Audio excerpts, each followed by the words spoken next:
Hello दोस्तों, तो स्वागत है आपका अपने कोचिंग क्लास प्रगति कोचिंग क्लास में। जैसे कि मैं पटुमल जायसवाल और आपके सामने मेरा टॉपिक जैसे एसएसटी का है और हिंदी। पहले एसएसटी जो है समाज विज्ञान यानी क्लास 10th के लिए है ये, और क्लास 9th और 10th एक ही साथ में चलेगा, साथ में ही। और यहाँ पे जो क्लास 10th के लिए मोस्ट इंपॉर्टेंट क्वेश्चन यहाँ पे लिखा गया है, जिसको हम आपको बताएंगे इसमें क्या क्या आता है, कैसे आता है और कैसे इसको लिखना है। तो देखिए, पहला जो आता है बहुविकल्पी यानी एमसीक्यू जो आता है एमसीक्यू, और इसको ओएमआर पर लिखना रहता है। और ये 20 क्वेश्चन रहता है, 20 क्वेश्चन 20 नंबर का ये रहता है आपका। और इसमें जो ओएमआर भरते हैं उसमें कोई भी गलती नहीं करते, यानी कि ओएमआर जो भरा जाता है उसमें कुछ भी एक बार भर दिए ओएमआर पर टिक लगा दिए, फिर उसको दोबारा कुछ नहीं किया जा सकता है। इसलिए जो इसको भरेंगे हम लोग एमसीक्यू का ओएमआर पे, तो सोच समझ कर भरेंगे। जो ऑप्शन सही रहेगा उसी पे टिक लगाएंगे, दोबारा अगर 2 ऑप्शन सही होगा तो कैंसिल हो जाएगा। इसलिए जो एक ही रहेगा उसी पे आप टिक लगाएंगे। और जो अगर ये मान लीजिए ये है, इसमें आप 2 टिक लगा दिए कि कैंसिल हो जाएगा, सिर्फ एक ही टिक लगाना है आपको, ठीक है। उसके बाद देखिए यहाँ पर आता है वर्णात्मक 1। ये होता है, इसमें 80 वर्ड में लिखना रहता है, 80 वर्ड। और इसमें 4 क्वेश्चन दिया रहता है, जैसे कि और 4 क्वेश्चन इसमें सबसे मजेदार टॉपिक ये है कि इसमें 2 क्वेश्चन दिया रहता है अथवा करके, यानी एक देगा उसको अथवा करके फिर एक देगा, अथवा करके फिर एक लिखा रहेगा यहाँ पे, उसको करना है आपको। जो इसमें से आ रहा है सिर्फ उसी को करना है। फिर अब दूसरा वर्णात्मक क्वेश्चन 2, यानी इसमें क्वेश्चन आपको दिया रहेगा बोर्ड एग्जाम पेपर में वर्णात्मक 2। और ये देखिए 150 वर्ड में इसको लिखना रहता है, 150। इसमें भी 4 क्वेश्चन दिया रहता है इसमें भी। और सेम जिसमें ये है उसी तरह इसमें 1 दिया रहेगा, फिर अथवा करके इसमें भी एक क्वेश्चन दिया रहेगा। जो आपको इस दोनों में से जो क्वेश्चन आपको आ रहा है सिर्फ उसी को लिखना है 1। ये नहीं कि आपको दोनों आ रहा है तो दोनों क्वेश्चन लिखना, नहीं, सिर्फ एक ही क्वेश्चन लिखना है इसमें से, ठीक है। उसके बाद देखिए सबसे अच्छा सबसे बेस्ट तरीका यहाँ पे है जो नंबर उठाने का, वो है ये मानचित्र। यानी मानचित्र 10 नंबर का क्वेश्चन पूछता है। एक पूछता है आपका इतिहास में और एक पूछता है भूगोल, एक पूछता है इतिहास और एक भूगोल। और ये सबसे मजेदार टॉपिक है यहाँ पे जो हम है, इसमें से है इतिहास, यानी जो मानचित्र में है इतिहास का पूरा 5 का 5 क्वेश्चन, आपका 5 का 5 क्वेश्चन पूरा बता दिया जाएगा। एक भी टॉपिक इसमें से छूटेगा नहीं। मानचित्र जो है इसमें से स्पेशली मानचित्र के लिए। और देखिए और भूगोल, ये जो भूगोल है इसमें भी 5 क्वेश्चन पूछता है, और 5 क्वेश्चन में पूछता है, लेकिन उसमें 2 क्वेश्चन करके पूछता है। 1/2 प्लस 1/2 करके नंबर दिया रहता है, इसको दर्शाना रहता है। इसमें भी वही रहता है, 1/2 प्लस 1/2 करके दिया रहता है, इसको भी दर्शाना रहता है, प्लस उसका नाम लिखना रहता है, ठीक है। और ये इसमें देखिए इस पे स्टार बनाया है स्पेशली मानचित्र, यानी इसमें जो इतिहास और भूगोल दोनों का मानचित्र है आपका 10 नंबर एकदम ठीक से है। ये आपका 10 नंबर दोनों से कहीं नहीं जाने वाला है। इसीलिए आपको यहाँ पे आइए कोचिंग क्लासेस में, और देखिए यहाँ पे 5 नंबर ये 5 नंबर ये, और 1/2 करके दिया रहता है। 1/2 2 क्वेश्चन इसमें दिया रहता है। एक तो उसका नाम लिखना रहता है जो भी पूछेगा, और उसको किस स्थान पे उसको दर्शाना रहता है ऐसे करके, ठीक है, मानचित्र में। तो ये आपका हो जाएगा यहाँ पे मानचित्र स्पेशल के लिए। देखिए इसमें समाज विज्ञान में 4 सब्जेक्ट यानी 4 विषय दिया रहता है, एक इतिहास, भूगोल, नागरिक शास्त्र और अर्थशास्त्र। और देखिए इतिहास में 20 क्वेश्चन 20 नंबर का पूछता है। इतिहास में कितने नंबर का? 20 नंबर का। और यहाँ पे देखिए ब्रैकेट में 15 दिए हैं, 15 लिखे हैं, यानी 5 हम लोग का जो मिलेगा मानचित्र, जो यहाँ पे है मानचित्र ऊपर, यहाँ पे आपको 5 नंबर से मिल जाएगा। यानी 15 नंबर से थ्योरी से आपको मिलेगा, 5 नंबर मानचित्र से मिलेगा। फिर वही भूगोल से आपको 20 नंबर से पूछेगा, 15 यहाँ पे 15 नंबर थ्योरी से और 5 नंबर मानचित्र से आपको मिलेगा। 5 नंबर मानचित्र से मिल जाएगा ऊपर यहाँ से। और स्पेशली मानचित्र में आपको एक भी नंबर नहीं कटेगा यहाँ से। देखिए और नागरिक शास्त्र यहाँ से आपको मिलेगा 15 नंबर थ्योरी, इसमें मानचित्र से कोई क्वेश्चन नहीं पूछता है। 15 नंबर आपको थ्योरी से मिलेगा, एमसीक्यू लेकर, और जो ये वर्णात्मक है उसमें सब पूछेगा। और अर्थशास्त्र एक है, इसमें भी कितने नंबर का? 15 नंबर का पूछेगा।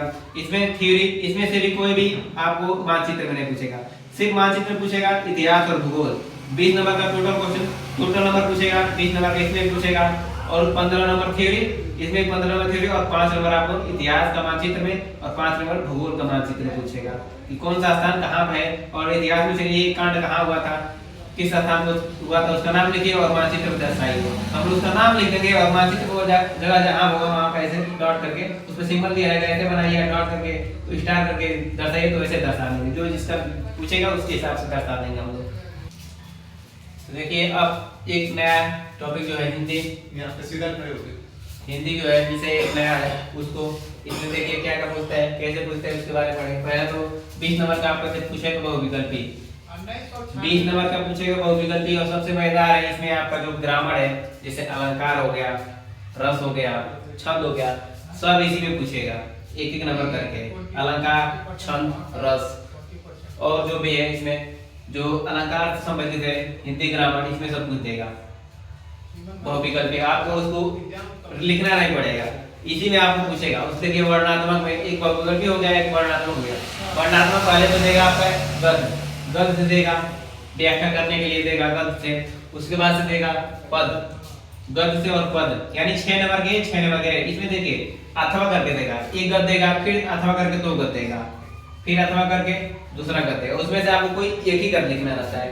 फिर उसी तरह पद हो गया, पद में भी 2 देगा, अथवा करके देगा, वो भी इसमें से कोई एक ही लिखना रहेगा, वो भी 6 नंबर का। उसके बाद से आता है उसके जस्ट नीचे संस्कृत।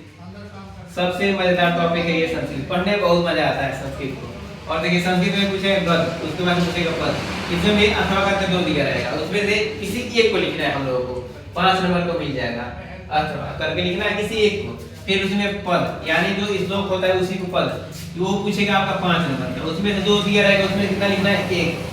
और देखिए उसके नीचे ये है काव्य खंड 3 नंबर का, जो हम लोग का पूछता है, जैसे मेवाड़ मुकुट हो गया, मुक्ति दूत हो गया, ये ऐसे करके जो होता है काव्य खंड उसको पूछता है, ठीक है।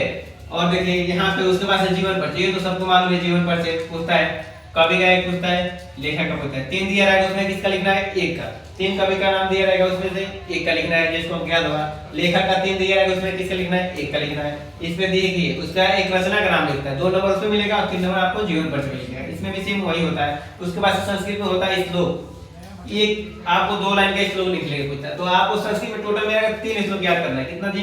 संस्कृत में आपको मिलेगा 3 श्लोक याद करना है। जैसे कि इसमें 2 दे दिया अथवा करके, कहीं मान चलिए आप 2 श्लोक याद किए और दोनों इसी में दे दिया अथवा करके, तो दोनों उसमें से नहीं लिखा जाता, जो आता है उसको छोड़ दिया जाता है, इसलिए आप 3 श्लोक याद किए रहेंगे। तो 2 इसमें से मान लीजिए 2 इसमें से दे दिया, तो एक बचा, तो उसको श्लोक लिख लेंगे, वो 2 नंबर का फिर से। उसके बाद संस्कृत के प्रश्न उत्तर लिखा जाता है, जो संस्कृत में उत्तर देगा उसको हमको संस्कृत में प्रश्न देगा, उसको संस्कृत में हमको उत्तर देना है। यहाँ पे 2 नंबर में वो फिक्स होगा, 2 पूछेगा, 4 देगा, उसमें से 2 पूछेगा, जो 2 आपको आ रहा है वो लिखना है। 1 नंबर का 1 होगा, 1 नंबर का 2। उसके बाद से यहाँ पर आता है निबंध, 7 नंबर का निबंध लिखने के लिए आता है। और यहाँ पर उसके बाद आता है पत्र लिखने के लिए, यानी लेटर। 2-3 अपन देगा, उसमें से जो करके लिखना होगा, जो पूछेगा उसको हमको लिखना रहेगा लेटर करके। ये हो गया हिंदी का। इसमें एमसीक्यू में आपका जो ग्रामर का पोर्शन है इसी में पूछ देगा। एमसीक्यू में जो भी ग्रामर का पोर्शन, जैसे अलंकार हो गया, रस हो गया, छंद हो गया, और जो भी है वक्ति विभक्ति संधि होती सब इसी में आपको पूछ देगा। इसी में पर्यायवाची से लेकर सब चीज आपको इसी में पूछ देगा। हिंदी व्याकरण जो है सब एमसीक्यू में उठाकर पूछ देगा। ये है, नहीं तो हिंदी व्याकरण अगर इसमें चलो 2-2 नंबर का पूछता, वो आपको इजीली 2-2 नंबर मिल जाता, आपको 6 नंबर हो जाता, इजीली आपको मिल जाता। एक अलंकार हो जाता 2 नंबर का, उसके बाद रस हो जाता 2 नंबर का, छंद 2 नंबर का होता, 6 नंबर आराम से पूछ जाता, मिल जाता है। लेकिन एमसीक्यू में कर दिया, इसको बहुविकल्पी में कर दिया है इसमें, तो आपको कहीं ना कहीं 3 ही नंबर पूछता है, पूरा नहीं पूछ पाता है। एक ही नंबर का पूछेगा, एक नंबर का पूछेगा, एक करके 3 नंबर, अधिक से अधिक 3 नंबर आपको पूछेगा। वही हो गया। ये है संस्कृत, सबसे मजेदार है संस्कृत, यानी 12 नंबर संस्कृत से आपको मिलेगा एकदम इजीली। 5 यहाँ से, 5 यहाँ से, और 14 नंबर हो गया आपका संस्कृत में। 2 यहाँ से, 2 यहाँ से, इजीली आपको 14 नंबर मिल जाएगा संस्कृत में, ठीक है। और यहाँ से वर्णात्मक जो बात दिया जाएगा, हेडिंग आप अच्छे तरीके से लिखेंगे, वहाँ तो बिल्कुल गलती नहीं करना हमको लिखने की तरफ से, ठीक है। तो आज के लिए इतना ही।